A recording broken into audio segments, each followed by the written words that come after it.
کون ہیں اور کب دنیا میں آئیں گے تفصیل سے بتا دیں۔ دیکھیں ہمیں رسول اللہ صلی اللہ علیہ وسلم کی جو صحیح حدیث سے ملتا ہے وہ اتنی بات ملتی ہے کہ آپ صلی اللہ علیہ وسلم ہی کے نسب میں حضرت مہدی ہوں گے، ان کا نام آپ صلی اللہ علیہ وسلم کے نام جیسا ہوگا، قریش میں سے ہوں گے، اور جس دور میں آئیں گے وہ حضرت عیسیٰ علیہ السلام بھی انہی کے بعد فوراً نازل ہوں گے، اس دجال بھی اسی وقت ظاہر ہوگا۔ یہ تینوں چیزیں ایک ہی وقت ہوں گی، دجال، حضرت عیسیٰ علیہ السلام اور حضرت مہدی۔ اور حضرت مہدی دمشق میں مسجد میں نماز کے لیے کھڑے ہوں گے کہ اچانک حضرت عیسیٰ علیہ السلام فرشتوں کے کندھوں پہ ہاتھ رکھ کے دمشق کے مینار پہ اتریں گے، پھر وہاں سے سیڑھیوں سے نیچے آئیں گے کیونکہ دارالاسباب میں داخل ہو چکے ہیں۔ حضرت مہدی ان سے کہیں گے کہ آپ نماز پڑھائیں، وہ انکار کریں گے۔ حضرت مہدی کی اقتدا میں حضرت عیسیٰ علیہ السلام نماز پڑھیں گے اور پھر دونوں کی اقتدا میں جہاد ہوگا۔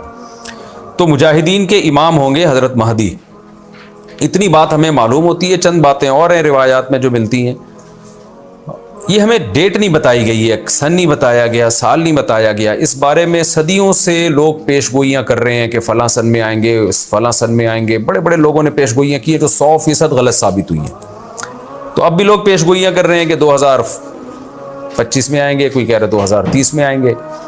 تو گورنمنٹ کی طرف سے کوئی پابندی نہیں ہے، کوئی بھی کچھ بھی کہہ سکتا ہے۔ نبی صلی اللہ علیہ وسلم نے اس کو مبہم رکھا ہے، صحابہ نے مبہم رکھا، نہ صحابہ نے نبی سے تاریخ پوچھی، نہ مہینہ پوچھا، اور نہ نبی نے بتایا۔ اور ایسی چیزوں میں اسلام اس کو مجمل ہی رکھتا ہے، کیونکہ وہ مہینہ آتا اور اس مہینے میں کوئی بھی اٹھ کے مہدی کا دعویٰ کر دیتا تو کنفیوژن پیدا ہو جاتی ہے نا۔ اس لیے ہمیں اس پر مبہم ایمان ضروری ہے، مجمل ایمان ضروری ہے۔ مبہم تو نہیں کہیں گے، مجمل کا مطلب تفصیل ہمیں معلوم نہیں ہے، بس ہمیں پتہ ہے کہ ایک وقت آنے والا ہے قرب قیامت میں کہ حدیث میں آتا ہے خراسان سے ایک لشکر اٹھے گا اور اللہ اس کو فتح عطا فرمائیں گے۔ حدیث میں آتا ہے کہ مجاہدین لڑیں گے اور اتنی بڑی جنگ ہوگی کہ آپ صلی اللہ علیہ وسلم نے فرمایا کہ 1/3 مجاہدین اس میں جو لڑنے والے ہوں گے وہ شہید ہو جائیں گے، جو اس وقت کے سب سے افضل ترین شہداء ہوں گے، اور 1/3 مجاہدین وہ ہوں گے جو لڑائی کی شدت اور سختی کی وجہ سے میدان چھوڑ کے بھاگ جائیں گے۔ یہ وہ لوگ ہوں گے جن کی اللہ کبھی بھی توبہ قبول نہیں کرے گا، اور 1/3 ہوں گے جن کو اللہ دنیا پہ غلبہ عطا کرے گا، کفر پہ غلبہ عطا کرے گا۔ تو یہ اس وقت پھر حضرت مہدی کی قیادت میں جہاد ہوگا اور پوری دنیا میں امن قائم ہو جائے گا۔ حضرت عیسیٰ ابن مریم بھی اسی وقت نازل ہوں گے، دجال کو قتل کریں گے، اور ایک اور دفعہ، یعنی ایک دفعہ تو اسلام دنیا میں غالب آ چکا ہے، تو ایک اور دفعہ اسلام حضرت مہدی حضرت عیسیٰ ابن مریم کے ذریعے پوری دنیا میں غالب آ جائے گا، اور ہر طرف خیر ہی خیر ہوگی، جزیے کا نظام ختم ہو جائے گا، اور اللہ تعالیٰ اپنی برکتوں کو کھول دے گا، آسمان کی برکتیں، خوب بارشیں برسیں گی۔ ایک روایت میں آتا ہے، ترمذی کی روایت ہے، اتنے بڑے بڑے انار پیدا ہوں گے کہ اس کے چھلکے کو لوگ سائبان کے طور پہ استعمال کریں گے، ایک ایک انگور کا دانہ کئی لوگ نچوڑ کے پیئیں گے، یعنی برکتیں اللہ کی طرف سے ایسی کھل جائیں گی، تو پوری دنیا میں امن ہوگا۔